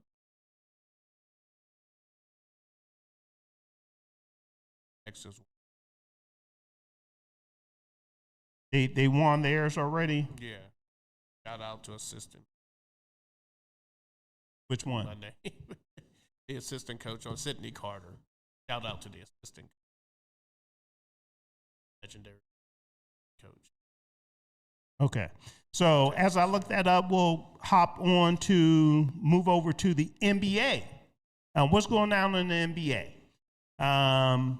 Boston will face San Antonio tonight at 8 p.m. That is the big game. Jason Tatum. It is so good, even though I'm not a Boston fan, it is so good to see players come back and perform well. And he came back this past Friday, and, you know, he had a good game on Friday, and then he followed it up. Even though he started off slow his first game back, next game, well, really the first game he did well in the second half, and then the next game he did well. So Boston, you know, they're in a good position right now. And I asked a question, and San Antonio, they've been balling all year. I know they're behind the OKC right now, but the question is, are we looking at a preview tonight of the NBA championship? Ken, you're saying no? Oh, no, I wasn't saying that. Okay. No. Okay. I was still reading about the Ravens backing out. Yes, we could be. We absolutely could be seeing a preview of the championship. Okay. It is. He said yes. Okay, it is a possibility. Still cannot rule. And how about in the Detroit number 1? Yeah. So They've been as balling. well. Yeah, and then the Knicks. It's so cool to see the Knicks up in there. Yeah. So it's possible. The Knicks, they've been up and down. They've been up and down, but they're holding their own. I'll say this about San Antonio, though. I was talking to a fan a few days ago. Excited. It is just great. Great to see their cornerstone, who they built around, and built around, and the team just made a 180 in the past couple years. It is cool. Victor Wembanyama, is that how you pronounce his name? Yes, I mean, he's having a heck of a year. Yeah, he is. I know a lot of people feel as though SVA, I think it is, or SGA. Will win the MVP, but I tell you what, I mean, at this point, you know, Victor Wembanyama, I think you could make a case for him as well. And what's his nickname? I don't know. What is it? Yeah, I know the Greek freak. Yeah. But yeah, well, he's been coming back from an injury, so he missed a lot of time as well. The Greek freak did. Point. Yeah, that's true. So again, that game is at 8:00. It's Boston versus San Antonio. So that should be a good game, and we'll see how things pan out as well. Just to go back over to the women also, we have to give props or recognition to West Virginia. Yes. Yeah. Wow. The West Virginia women beat TCU to win the Big 12 tournament title. So I was right. They did have their conference play last week, and all the champions have been crowned, I should say. So last week was the women. This week is the men. Okay, and then we'll be ready for March Madness. Now, everybody should know with March Madness is already out there, Ray, on the website. Pittsburgh's DSEN, we are doing a March Madness bracket challenge, and we need as many people as possible to play. It doesn't cost you anything, but when you win, you do win a nice prize from Pittsburgh's DSEN. Oh, really? Yeah, you do win. So please participate. Please go to the website and scroll down. It's probably about halfway down. You'll see information on how you can compete. Okay, it should be a whole lot of fun. Of course, the brackets don't come out until when? In Sunday night? Yeah. Yeah, after they do all the seedings and everything. Always like that type of show where you have all the teams sit around waiting for their name to be called. That is a lot of fun. To have those watch parties and everything. And it's almost similar to the NFL, a Hall of Fame knocks in a sense. Maybe we should do that. List some of the biggest off the field events.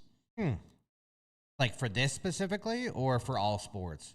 Just across sports. Yeah, because that would be cool. as Ray said, the knock on the door for the NFL Hall of Fame. Yeah, for the Hall of Fame. That is so cool. The yeah. watch, It's so cool, man. The watch party for college basketball, right? And the draft, all the drafts, really. Yeah, all the you drafts. have the NFL draft, you have the NBA draft. So, we're going to have to think about that. Yeah. All right, so we are past our time because we had some technical delays to start the show. But we did want to make sure we got in all the topics that we had scheduled for today. We know we didn't go in depth from a college basketball standpoint and a NBA standpoint, but we were still able to at least highlight some of the things that are going on with those particular sports. So what we do, Ray, I know it's been some time since you've been on the program, but we always throw it over for each person, 30 seconds to recap. And I'm going to throw it over to you, and you can pretty much, recap anything you want within 30 seconds. For women basketball, wanted to give a shout out to Robert Morris Cologne. They had a good season. It's unfortunate that it ended very quickly in the Horizon League tournament. I was grateful to cover a game a few weeks ago. He just treated me like a king. Did they? And head coach. My alma mater. There you go. Well, head coach Chandler McCobb did a good job getting them to 18 wins. And to my niece, freshman London Creech out of Oakland Catholic. Okay. We need to have her in for, a segment of the show. Oh, absolutely. Yeah. Okay. Yeah. Well, we're going to make that happen. Okay, cool. Great season. And I know they're already looking forward to next season. Excellent. Ken? Thank you all for listening. Thank you for your patience at the beginning of the show during our technical difficulties. We greatly appreciate all of you. Please stay tuned for the shows here that are coming out. We have a lot of things on the program right now, including lifestyle shows, sports shows, 24/7 radio station as well. But most importantly, something that you can do to help us, just subscribe. Please go to our YouTube and subscribe. You get real-time updates on all the player interviews, all the coaching interviews. We work around the clock to make sure you get that as soon as possible.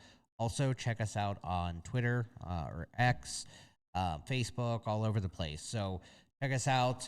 We are active all over, and just please subscribe. It's something free you can do to support. Excellent. Thank you. And since we're covering breaking news here, I also want to make sure everyone know, because we've been talking about the NBA from a across the state standpoint, the Philadelphia 76ers star guard Tyrese Maxey has been diagnosed with a tendon injury to his right pinky and will be reevaluated in approximately 3 weeks. The team announced Tuesday, and that's directly from ESPN.com. So another player missing time. So hopefully he'll get healthy within the time frame indicated. All right. So my wrap up, what I would like to, do you have something else? Just one last thing. Okay. All right. Looks like from the breaking news of the Ravens backing out of the trade for Max Crosby, it does look like it is because of medical reasons. Interesting. So, but it does open up the door for Cincinnati's Hendrickson. However, to be honest with you too, that might backfire on Baltimore. Cincinnati might reconsider and sign him as well. Yep. That Who is knows? a good point. And then Dallas might finally go. Yeah. Yeah, but they picked up somebody, I Yeah, thought. we don't care about Dallas. Yeah, exactly. Well, exactly. they's looking at Patrick Queen too. Yeah, so. I know. Yeah, I'm glad you brought that up because that's out there as a rumor as well. So thanks a lot, everyone, for sticking around for overtime. Again, we want to make sure we had all the topics that we had lined up. Hopefully you enjoy the program. If this is your first time listening, even if you're listening to the recording, please continue to listen. We're here every Tuesday from 6 to 8 p.m. And as Ken said, we're a 24/7 radio station. Please go to pghdsен.com and check out our whole radio schedule. We know that you'll enjoy the programs that we have scheduled. And also, please subscribe there on the radio side. Please subscribe on the YouTube side as well. We put content out there every day just about.